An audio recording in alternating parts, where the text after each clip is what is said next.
Sarah Nemecek, I am so excited to have you on the podcast. How are you doing? I'm doing well, thanks. I'm excited to be here. Yes. So, for those of you that don't know Sarah, Sarah is a wonderful friend of mine. She's also a life coach. She works specifically with C.P.A.s. And let's just really quick tell everyone the way that we met because you actually found me online in I think it was a Facebook group, and I was complaining about some of my own money mindset. I think that is the thing about money mindset is it's constantly a work in progress. And it's something that even as I've experienced, I'm sure you can talk about your experience too, but even as I started to hit these different wealth building milestones, I still had so much work to do on my own money mindset. And that's exactly why I want to do this episode today, because I know you have a lot of experience with money mindset and coaching people on their money mindset. And I just want to talk about some of those main money mindset blocks that we've experienced personally and that we see externally within our client base to help start to debunk some of these limiting beliefs and ways that we see our clients and ourselves playing small with money that ultimately just limit us in the world. So I thought that that's what we could do today, given the fact that we both have a lot of experience in this. And I think we should just use this episode to tear these beliefs down. What do you think? I think that sounds great. Okay, Let's cool. do it. So the first thing that I know you've heard a lot is it's just not about the money. What do you think about that one? I hear that from anyone who is not wanting to grow, wanting something different, but they feel like they can't have it. Like it's that struggle with money is evil. And then if I want it, I would be evil. And so I shouldn't want it. Like there's so much involved in that one little tiny statement. And the thing is, it is about the money, but not in the way that we think it is. It's always so many other little things in it.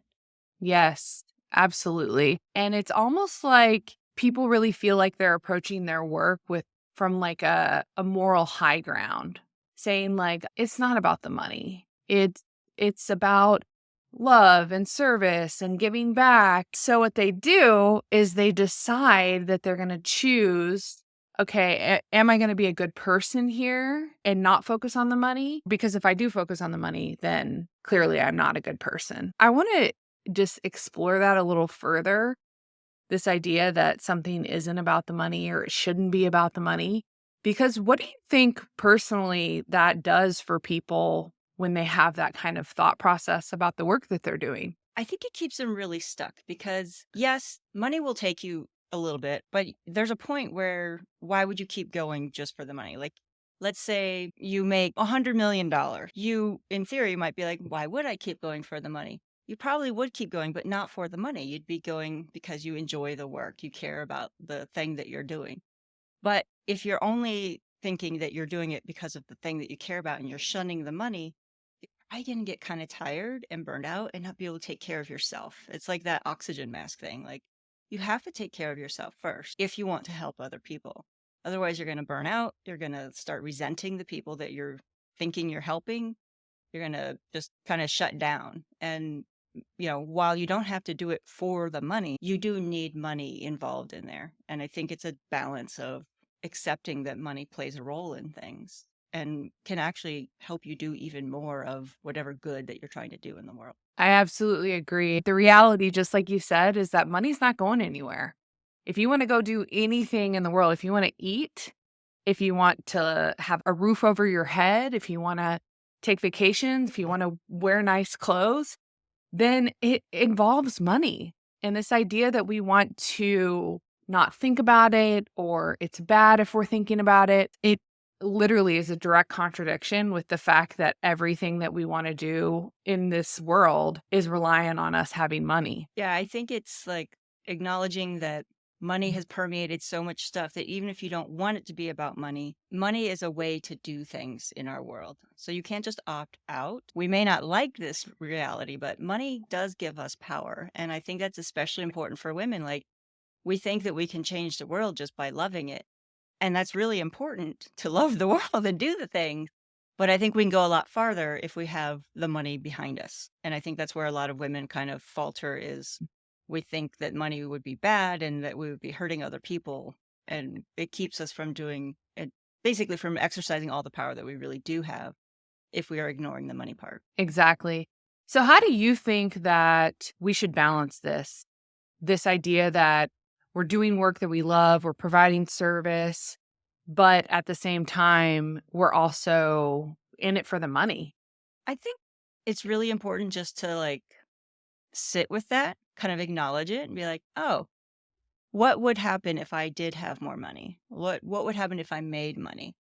Kind of play with the idea and allow yourself to actually charge because you're really just going to stay who you are right now, no matter how much money you have or don't have. Yeah, I totally agree. And I think one of the biggest factors that I really had to get clear on in the beginning of my money journey was the fact that your money and your morality are two separate things. Yes. I And your rem work. And your worth they're all separate because, there are wealthy people who are amazing people in the world. There are wealthy people who are terrible people in the world. There are poor people who are amazing people, and there are poor people who are terrible people. Your money and who you are as a person are two separate things. I had made this connection that if you are someone who prioritizes money, who wants a lot of money in your life, then automatically that must mean that you're bad, you're greedy. But that is a fundamental money belief that we all have to start to break down and dissect for ourselves and really explore, who am I with money? And who do I want to be with money? Because I feel like when we can answer those questions confidently, when we can trust ourselves with money, then we can start to have a much better relationship with earning and making a lot of money. When you have more money, it just amplifies who you already are. And Mm. I have found that really interesting and useful in my own work as well to just think, oh, okay, who am I being right now? If I have more money, do I like who I am right now? And do that work as opposed to focusing on the money in that sense. That's been helpful for me. Yeah, I think that that's so powerful because I think oftentimes we will project our ideas and thoughts about money onto other people and how other people are with money and how they exist with money. But the real work with money is really looking at, who am I with money and how do I engage in the world with money? And what do I do when I get to experience more power in the world because I have more money? And I think that's the work that a lot of us tend to avoid. And we like to just look at other people and what they're doing. But yes, when you have more money, it's only going to make you more of who you are. And are you comfortable with that? Are you confident in that? Do you trust yourself? All of those things. I think that is some of the most important money work we can do. Okay, so let's move on to our next money belief that we want to debunk, which is this idea that we don't want people to know about our money. Like, if we have money, we definitely don't want people to know about it. We don't want to talk about it. We want to make sure that we fit in and that everyone feels comfortable. And so we're just going to play small and not talk about money and not present ourselves as powerful people with money. Have you seen this with your clients? Yes, a lot. I have had extremely wealthy women not want anyone to know they're wealthy. I think we had conversations over the course of several months where she would like to buy like a $2,000 purse. And it was very easy for her to buy it, but she wouldn't do it because she was worried about what message that would send to her friends. And I just thought that was so interesting because who cares? Is the way my brain has gone. But I mean, it's the message that we're given growing up. Like I know my parents were like, oh, we don't talk about money. We don't tell people how much money we have or don't have. We don't talk about how much we make. Like that stuff was so, we just don't talk about it. And I kind of shunned that for some reason and just talked about it with people. And it's been so much more interesting that way. How do you think that that really holds people back? It holds you back in so many different ways. Because one, you don't know what else is going on out there. So, like we have that wage gap between men and women. Part of that comes from not talking about money. Like I know when I worked in corporate, I talked to my friends and we were like, so how much are you making? What are you making? What kind of raise did you get this year? And it really helped us be like, oh, so yeah, let's make sure that we are all on par. And And we would like kind of judge, like, okay, yeah, that makes sense that you didn't get that raise because you kind of don't work as hard. And like we would have reasons in our head, but it helped us know like what the expectation should be. So I never felt like I was missing out compared to the men in the firm or different things like that. But I think that was really powerful because it also helped us think about like, are you investing your money? What's this 401k thing? Or like, what are you doing? And it just having those conversations and being like, yes, I do have investments, and yes, this is how I spend my money, and no, I don't have debt. Like talking about that stuff really helped just like my whole peer group kind of change how we dealt with things.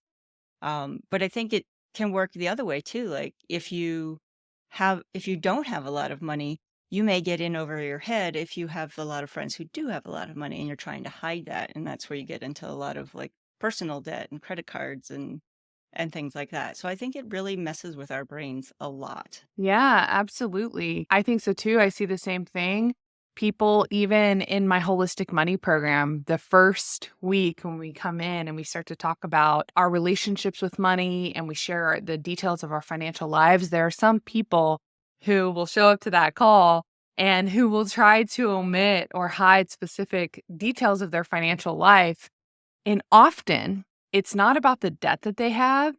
I see it more frequently when people actually have money, that they don't want to share how much money they actually have versus the people that have debt. I've seen them be more open sharing their debt, but the people that have money, they don't want to share oftentimes how much money they actually have in their accounts because there can be a lot of shame that they have wound up in this idea that they have money. And I think this is fascinating. I'll never forget walking around the neighborhood listening to Brooke Castillo podcast. And she had asked, can you imagine yourself telling your friends and your family that I want to be rich? And I just remember walking around my neighborhood just cringing at the idea that I would say that out loud to anyone in my life, that I want to be rich. I'm going to make this a priority in my life. I want to make sure I can live my best life possible, and I'm going to go for it.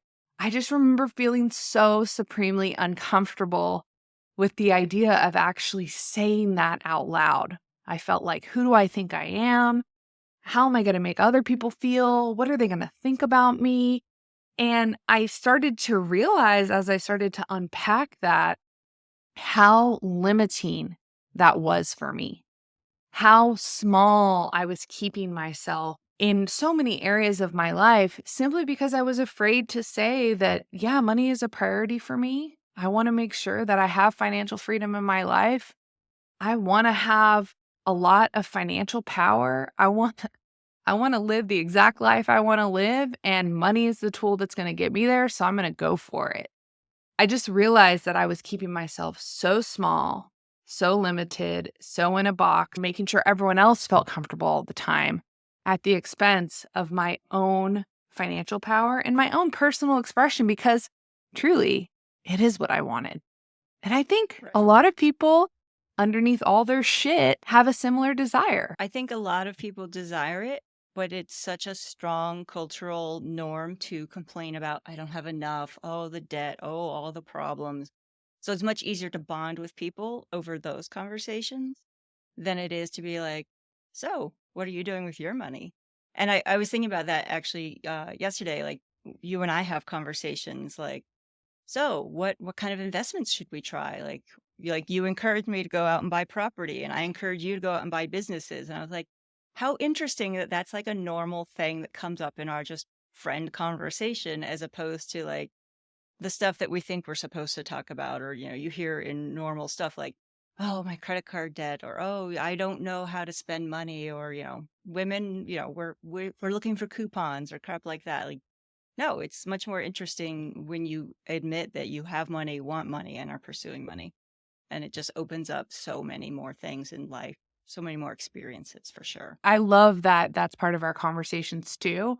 And in this way, I will just say thank God for life coaches, because I think it's the cultural norm, just like you said, to relate over not having enough, and seeing that bond be created over the struggle of money versus I feel like life coaches, one of the main things that life coaches do is that they really allow you to see possibilities. And there are not a lot of people in my life that I can sit down with and have a conversation with that we are not talking about our endless struggles that we're in. Sure, we do occasionally, but what we always get back to is the possibility of what we want to build in our life and how we want to have extraordinary experiences on this planet. And I'm so thankful for our friendship because we do that often. We talk about money in Yeah. big ways. We are not shy to say that we want money and that we're building businesses and that we're here to grow our wealth.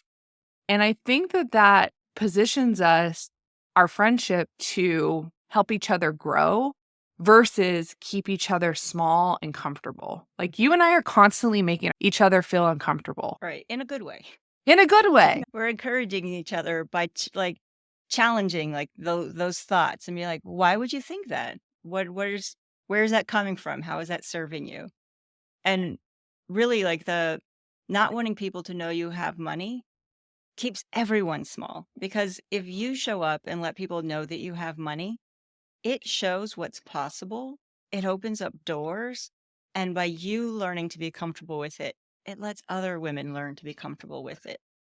And then it lets all of us pursue more of it. And I think that's really important to be like, oh, even if it's weird for me to let people know, it's giving them an example of what's possible and helping Yeah. them step up and have it too. All right. Let's move on to our third limiting belief that we wanted to talk about today, which is I'm bad with money or I don't know what I'm doing with money. I hear this a lot with people at all income levels. It doesn't necessarily have to be someone that doesn't have a lot of money. I actually see it with people that earn a lot of money as well. These limiting beliefs around who they are with money and not knowing what to do with money. Do you see this one as well? Oh my gosh. And like you said, at all levels. It's like one, I think it's socialized into women in general. Like we're told things, even if it's not directly, we're generally given a message of we're bad with money or we should give it to someone else, or even like, oh, I'm not good at math. A lot of people say I'm like, money isn't about math that much. It's about mindset more than math. It's fascinating to watch people, and it's like you really do know what you're doing. And I think you've even talked about this where you're like, but if you did know, what would you try? And then they just give you all the answers. And I think that's so fun. I love, love, love to poke holes in this one because every single person that I've talked with that has this belief that they're bad with money or that they don't know what they're doing or they're not sure how to get to where they want to go. When I really press them on this and I say, okay, let's just take that off the table. I just want you to tell me what you think you could do or some possibilities of things that you could do. And then when they actually get past that limiting thought, that blocker thought in their mind that they don't know what they're doing, they all of a sudden have brilliant ideas and pretty much verbatim will write down the steps that they need to take that I'm about to teach them and walk them through. People know what they should be doing with their money. What do you think really is actually going on? I think it's fear. I think it's like fear of how powerful you could be, how rich you could be, what it would mean about you if you did get it right. And even just like maybe some uncertainty about, okay, in theory, I can tell you what I should do, but the actual steps to do it are terrifying. And this comes up like, you know, in conversations with you when I'm like, oh, like I want to get into more real estate investing. And you're like, okay, so go do it. I'm like, yeah, like I know all the steps, but I'm like terrified of certain pieces of it. And some of it could be so simple, like picking up the phone and calling someone or committing to something. And it's like I could have all the money lined up. I might have exactly, the property and know all the things, but it comes down to the mindset, I think, a lot of times, and just not trusting myself or wishing that I had someone to blame if something goes wrong. I think those really come up a lot in this realm. Oh my gosh, yes, the fear. The fear is huge with money. And I always like to dig down to be like, okay, what are we actually afraid of here? And I love what you said. Number one, fear of actually doing the right things with money, fear of the responsibility of money, fear that we may actually be pretty powerful with money. What are some other fears that you see that your clients have with money? I know one client had a story about feeling like a child with money. Like she had lots of money, and she worked with like a financial advisor or planner, somebody that kind of managed her assets for her and that she would go to and ask these questions. But she hated it because she felt like every time she went, it was like a child going, like, can I have some money? I need like, she didn't feel powerful and she didn't feel ownership, like the money was hers to make the decisions with, which I find so interesting because I'm like, why would it not be yours? Obviously, you're paying this person to do this stuff for you. You have that power. Yes. And fear that it's all going to go away and I'll never be able to get it back. I see that one a lot. I think that one's really interesting as it relates to starting to work with people on their investing strategies and starting to encourage people to take more risk with their money and really watching people have such a tight hold over the money that's in their bank accounts. It's like, you do know that if this money does go away, it's not the end of the world, right? Like, you will make more money. You will save more money. You have everything it takes to make that happen. I think that's one of the foundational beliefs that I have in my life. I've always had it since I was young, since I was a teenager, that no matter what, I know I can make more money. There are a lot of my clients that I see that will start to accumulate wealth in their like cash and are so afraid to make a move with their money because I don't think they really trust in themselves to go make it back in the event that they lose it. Yeah, and I think that's something even like insurance people talk about. Like your biggest asset is not actually your money or your house or your investments. It's you and your ability to go out and make money. And that's where I've always had I guess my security. Like we think security comes from having X amount of dollars in the bank, but it really comes from you knowing how to make money. And I think that's so important to recognize that that's all you need is you. Well, I'm so happy you brought that up. This idea that security actually doesn't come from money in your bank accounts. It comes from the belief in yourself to continue to earn money and also to make investments a success.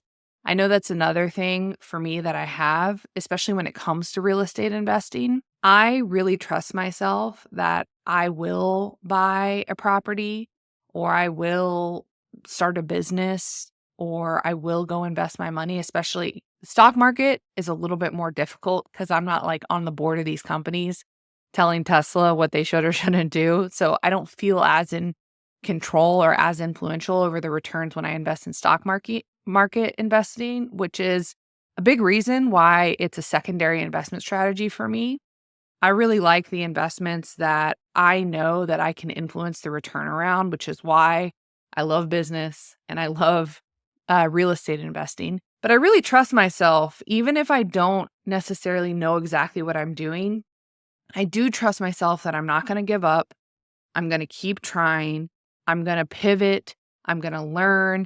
And I'm going to do everything that I can in order to make this investment a great investment for me. And the market's going to do what the market's going to do. The economy is going to shift in however ways that the economy is going to shift. But I choose in every single one of those market environments to still believe that it's figure outable because I really think that it is.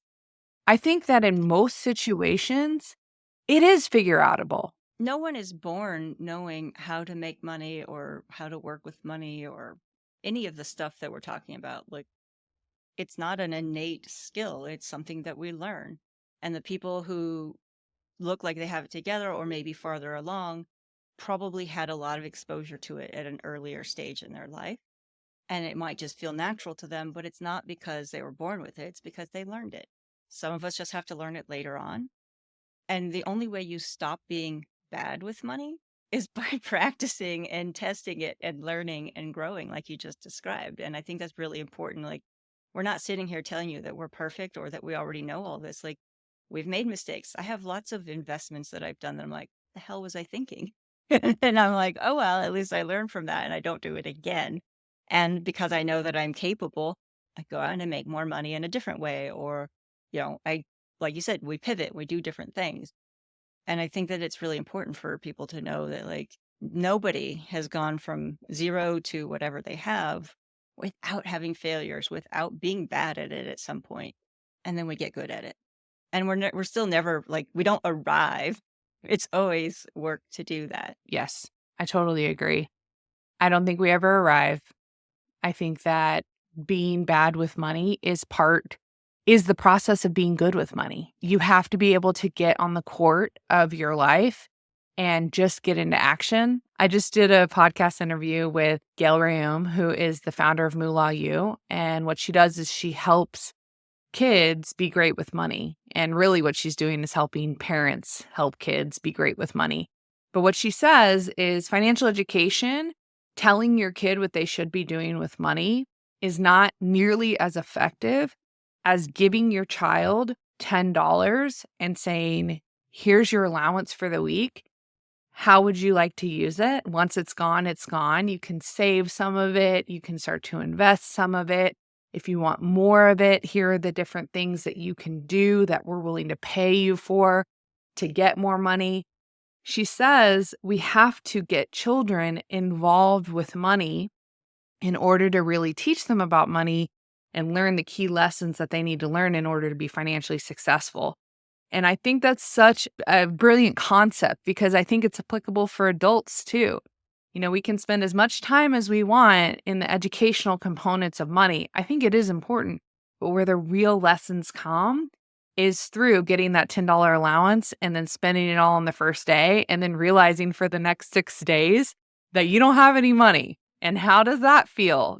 That's how you learn. And then the next time you get that $10 allowance, maybe you only spend 3 the first day. And then you use the 7 for the last, 6 days of the week or whatever. But I think that is how we learn. We have to be able to get on the court, try these things, and be willing to be bad at it. It's like the whole you can't just read a book on how to swim or how to ride a bike. You need to get out there and actually try it. And it's hard. Like it's nothing like the book. Like if I tried to learn to swim from a book, I'm like, I would drown. Like that's ridiculous. But if I get out there and someone talks to me and I observe and then I try it and then I observe some more. Oh, okay. Like you tweak it. And it is interesting. Like you're going to have so much fun with your baby coming and like teaching money to your son and stuff. And like I really enjoy my conversations with my own son. And I always think it's funny. I'm like, here we are, experts helping women learn how to use money, and we both get boys. How interesting. But we get to train them to uplift the women around them, which is fun. Yes, I'm so excited to be a parent and teach my kid about money. What would you say to those people out there that are like, I just feel like I'm bad with money. I don't know what I'm doing with money. What would you say is a really good next step for them? I guess I usually challenge that and go, well, why do you think you're bad with money? What exactly are you doing? Or like, what is it about you that is bad about money? And just help them like challenge that story because that's what it is. It's a story. And like, give me the facts of you and money and break that down. And then just start giving them opportunities to show themselves how they're actually not. Like, let's create evidence for the opposite of that. Whether it's really small, like, I mean, as adults, even we can start with $10 a week, change some sort of behavior and be like, oh, I actually made a good decision there. Look at me. Maybe I am good with money. Maybe I'm learning about money, and just kind of start little bits at a time. Like changing your life with money is never about like overhauling everything all at once. It's not like quitting smoking cold turkey. It's different. It, it's a process, just like anything. Yeah, I think that's great advice. I would give the exact same advice because I think that it is a story, and it's a story that allows us to stay stuck. It's a story that reinforces the limiting beliefs about ourselves and gives us permission to stay in the exact same place that we've been. So just by dissecting that story and challenging it, and just like you said, finding evidence for little ways that you actually aren't bad with money, it encourages creating more positive habits with money. All right, Sarah. So I think we've covered some of what I consider to be top 3 limiting beliefs that I see people with money. I think this is such a fabulous episode. Any final pieces of money advice that you want to offer before we sign off? I think the biggest thing is just knowing that you will always have thoughts about money that don't feel good about yourself, etc. And know that it comes at all phases and nobody has it all figured out. Like we're sitting here talking about what we observe, what we experience, and we go through it still on our own at whatever level. And we still get support and we still are learning and growing all the time. So I think it's really important to know that you're never finished, but you're never screwed. Like you can always grow and you always have opportunities and just get out there and do it, like you said. You are never finished, but you're never screwed.